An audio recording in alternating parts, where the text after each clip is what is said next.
Welcome to my channel. You can send your stories that you find scary to my email. My wife and I recently moved out of a home that I can only describe as up. The house caused so much anger and hatred. Whatever entity resides in the home is either menacing or pure evil. Even as soon as my wife moved into the home when she was a child. She told me a story of when her and her little brother were playing one night in his room.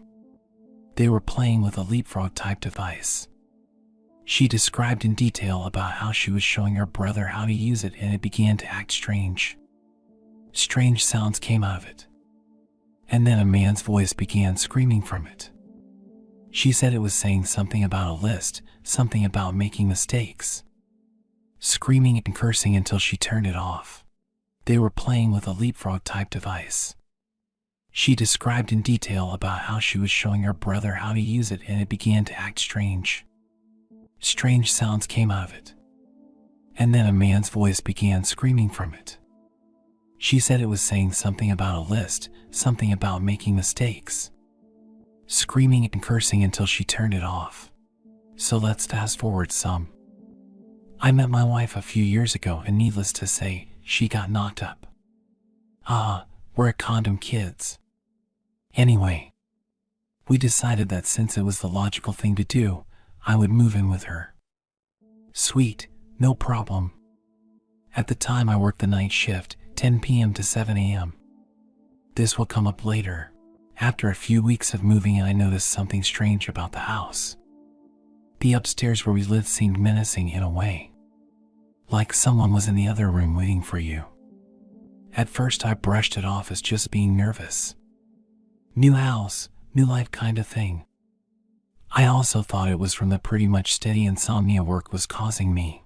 As time went on, I began noticing more and more. Whenever the house should have been dead silent, things would happen. Footsteps up and down the hallways, knocks on doors, and sometimes I would swear I heard whispers. Being an avid believer in spirits, I wasn't particularly afraid. Until things started getting dark. One morning as I was lying in bed, watching Netflix and hoping to fall asleep, I heard a rustling from the closet. It was just light enough in the room that you could make everything out. I saw nothing and thought maybe it was just the fan. Something moved out of the corner of my eye, and as I looked at the closet, a dark ball moved from the closet to the bedroom door. It was about the size of a softball and moved about as fast as a person could to the door. Later into the week, my wife had gotten into the bad habit of sleeping with the closet light on.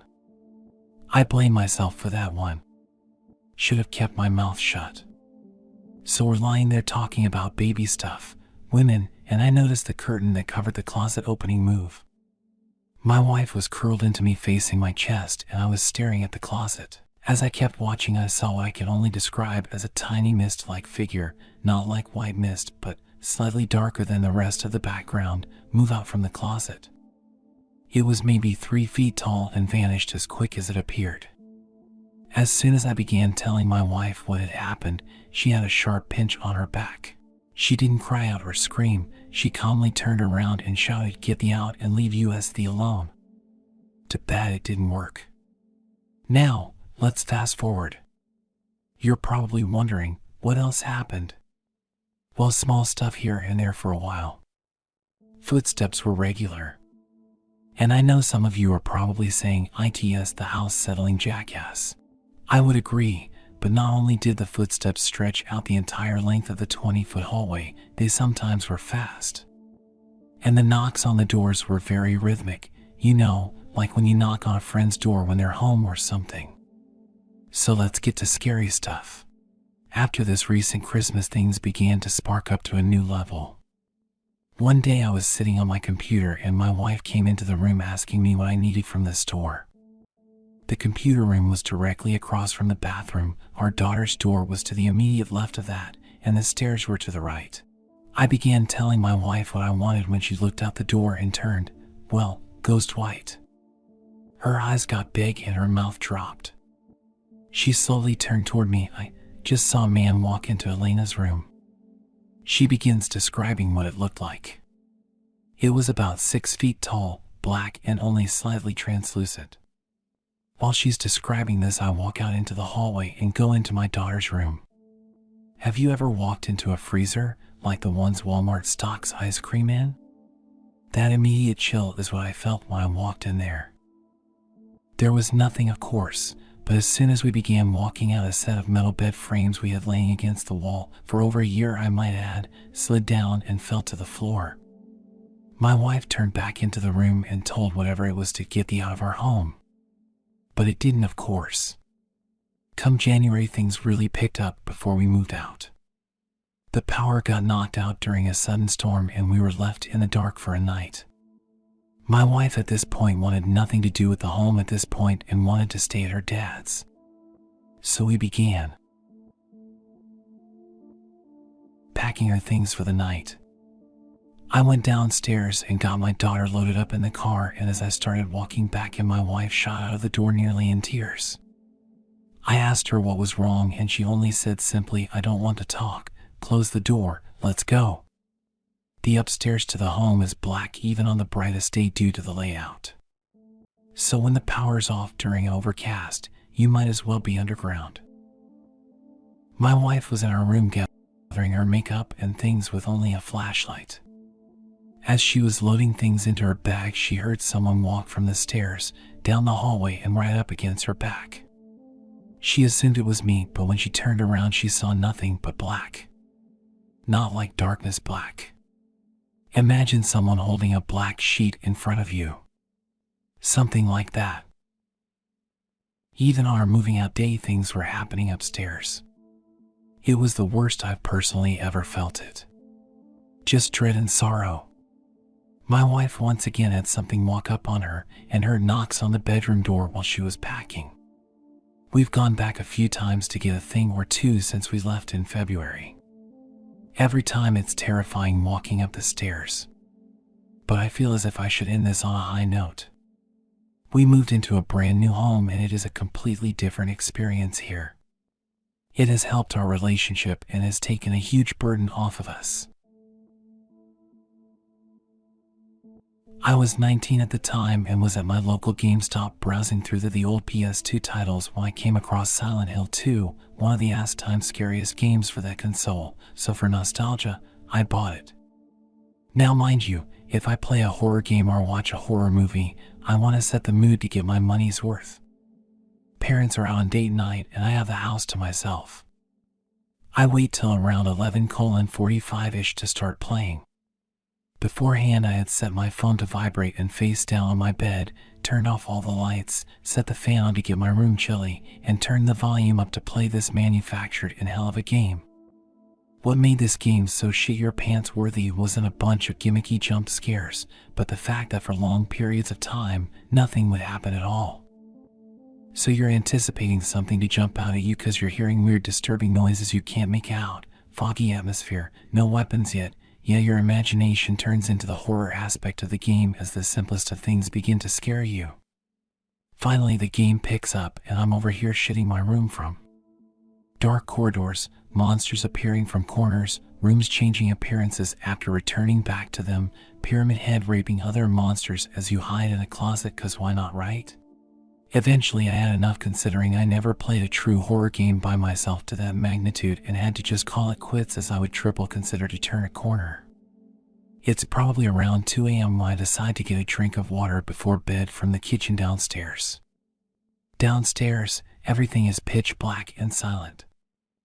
I left my phone back in my room since I could easily navigate my house in the dark by feeling around the walls like the true ninja I am. Out of nowhere, I hear a slam from outside my house while I was at my fridge, and my body just freezes. Unexplainable noises were following me from the goddamn game, and me without a bat wrapped with barbed wire.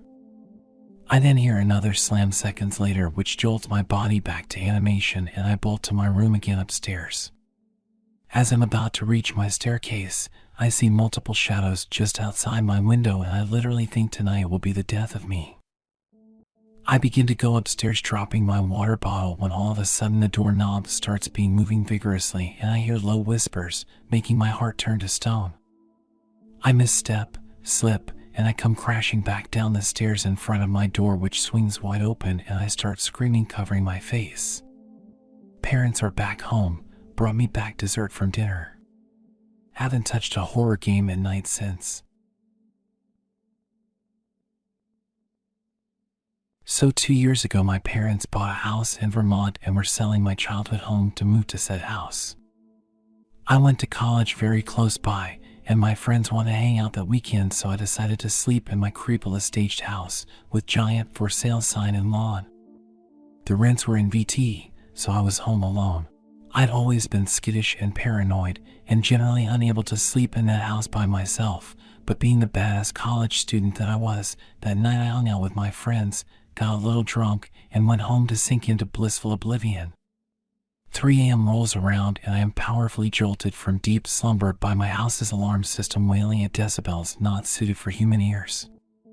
Being 19, female, and highly rapeable, I feel for the first time in my life as so pure and overpowering that my entire body starts shaking uncontrollably. I rip off the covers and run to my bedroom door, lock it, run back to my bed and grab my bedside lamp. Here I am, the badass college student finally okay being home alone, crying to myself as I crouch in the corner behind my bed, all while clutching a lamp above my head as I bore holes into the bedroom door with my eyes. 5 minutes pass, 10 minutes pass, 15 minutes pass. I should note at this time that our house was notorious with local police for accidentally setting off our alarm system for one reason or another. I'm trying to listen for any telltale noises in the house of burglars, serial killers, desperate house squatters, or rapists, but the banshee-like alarm system from hell is making it an impossible task. Suddenly, out of nowhere, the alarm system cuts. It stops. Complete silence. I am crapping myself in fear. Is this a good sign or a bad one? Does that mean the police are coming, or did the bad guys figure out how to disable the ear bleed-inducing screeches? 5 more minutes pass and I see car headlights on the street outside my bedroom window. I don't know what to make of this. Suddenly, I get mad. Really, really mad. I have a lamp. Any burglar should be rightfully terrified of me if I go wandering out into the house, especially after that godforsaken alarm. So I take my lamp and creep out into the house. Bedrooms are on the 2nd floor. Through the front windows, I see flashlights bobbing around outside my house in the front lawn. I proceed slowly down the stairs and into the dark front hall and turn to go into the kitchen. I don't want to turn on any lights and alert people of exactly where I am, so I stay in the dark. I am standing there, lamp raised, fear and anger on my face and my terrifying Hello Kitty short pajamas, when suddenly there's a knock on the glass back door directly adjacent to me. I jump, scream, and drop my beloved lamp. I stare in horror at the man on my back porch, who is pointing a flashlight at me and now at himself, and he's a police officer. So I let him and his partner in. They ask me who I am and I break down into a huge, sobbing mess. Let them know I'm the college student daughter, blah blah blah. Please tell me I'm not going to get raped tonight. One of the officers stays with me and comforts me while the other searches the house. No sign of any kind of forced entry, nobody here. Do they want me to stay around outside for a while, just so I feel better? Now I'm feeling pretty stupid. No, officers, no. It's fine. I let them outside, thank them, triple check the locks on every window and door, then go back to my room. Lamp must be damned. R.I.P. lamp. My dad calls me soon after freaking out because the alarm company called him about 2973983 times before he actually woke up. He stays on the phone with me until it starts to get light outside, and then I finally go to sleep. Turns out there was a faulty wire in the alarm setup on my front door. It just randomly decided to fail while I was home alone. Still one of the most terrifying experiences of my life. And I really like that lamp.